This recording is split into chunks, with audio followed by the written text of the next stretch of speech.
Hello, as a brief introduction, I would like to acknowledge that this video is dedicated to the assignment that is titled Dance on Film, African American Dance Influence, which is designated under the course of dance appreciation that is given at UT Arlington.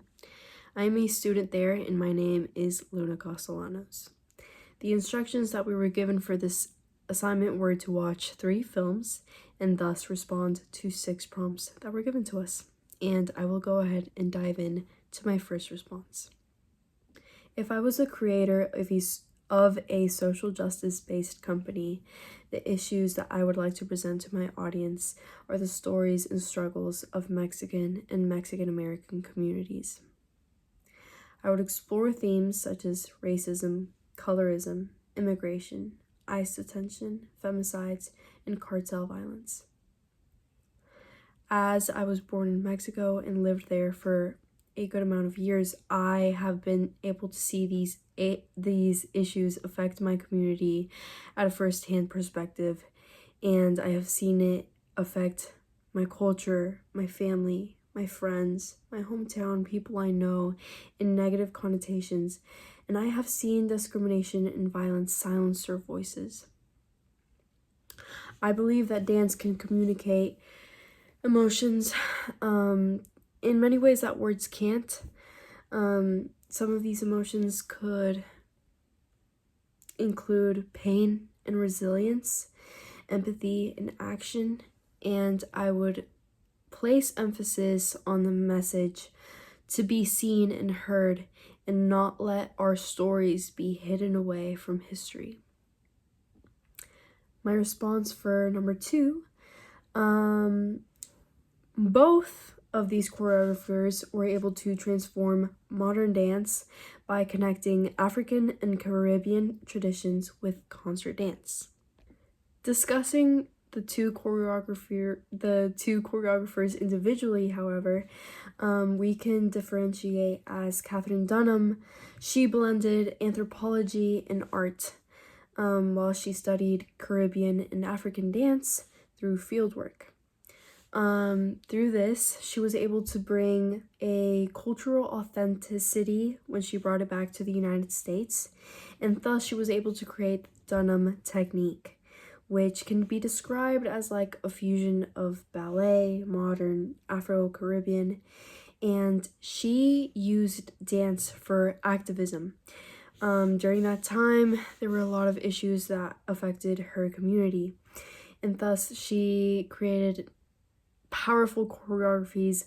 Some examples include Barrel House Blues or the Shango.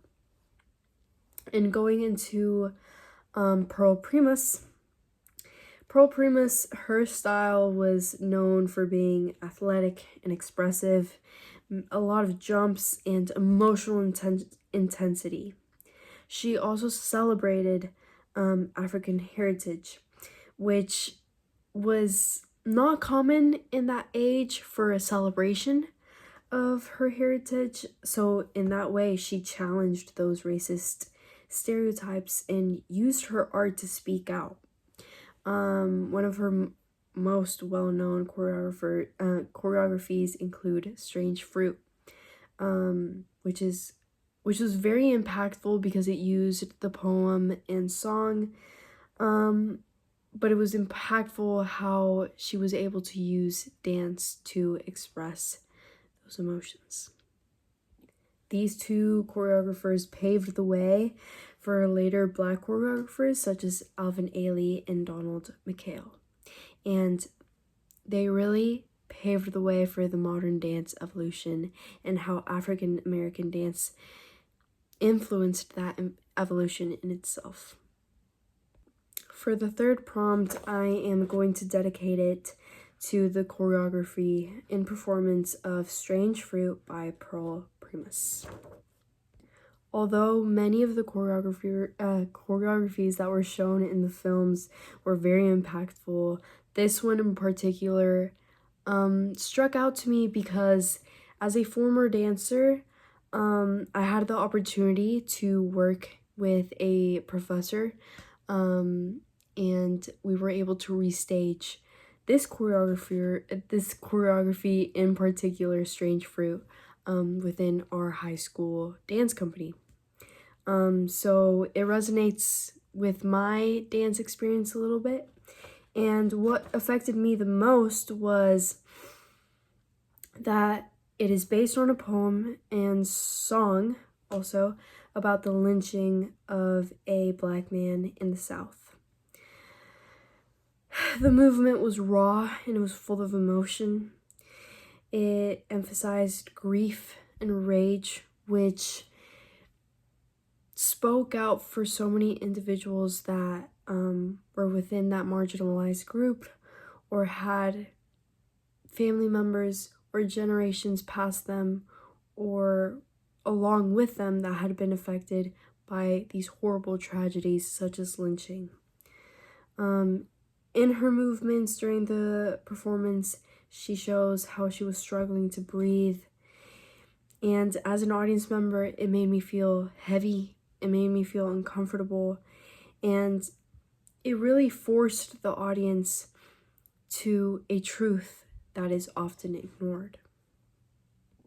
Moving along to the fourth prompt, there are multiple aspects of Black culture that influenced African American modern dance choreographers. I can only name a few. Obviously, there are many more, but Black culture and heritage influenced a lot from Africa and the African diaspora, which many of these aspects include rhythm, music, spirituality, emotion, storytelling, community, improvisation, resistance, survival. These aspects are important in the historical context of what African American communities faced during that time and how they were able to express their stories and even express freedom throughout these choreographies. Some examples of these include, for example, Catherine Dunham used Caribbean rhythms. Primus used African-based movements. Alvin Ailey had his spiritual themes in Revelations. And going along with prompt number 5, it kind of correlates to what I had previously said for prompt number 4. But the Black African aesthetic in dance does have a lot to do with the rhythm, groundedness, emotional expression, storytelling through movement, and little details which are a little harder to identify. But after watching these films, I have the historical context to be able to come to these conclusions, which include connection to the earth, the body's natural rhythm, sense of communication to communities. And these include grounded movements, polyrhythms, improvisation, emotional honesty. And where do I see the Black aesthetic African influences in modern dance or other dance forms today? They are prevalent throughout the dance industry, and these include famous companies such as the Alvin Ailey American Dance Theater, Beyonce, who uses African and Afro-Caribbean rhythms, Afrobeat, Latin style, street style, etc. And last but not least, for prompt number 6, which are any additional thoughts that I had in response to watching the 3 films. I thought because they mostly discussed Catherine Dunham and Pearl Primus, I think these 2 ladies have shaped modern dance evolution. They were willing to step outside of the box, actually willing to travel, study anthropology, learn from their previous predecessors, from each other, and I think they have inspired multiple generations. For example, just recently, Misty Copeland has retired. She was the first African American prima ballerina, and I can directly tie inspiration from Catherine Dunham and Pearl Primus. I can directly connect them to opening the doors for Misty Copeland to be able to be a prima ballerina in a majority white category in the dance industry. So I have major respect for them, and it was fascinating to learn about their childhood, about their early adulthood, and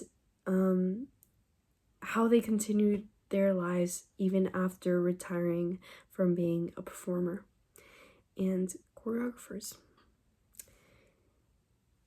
That is how I will end this video. That is my conclusion for this assignment.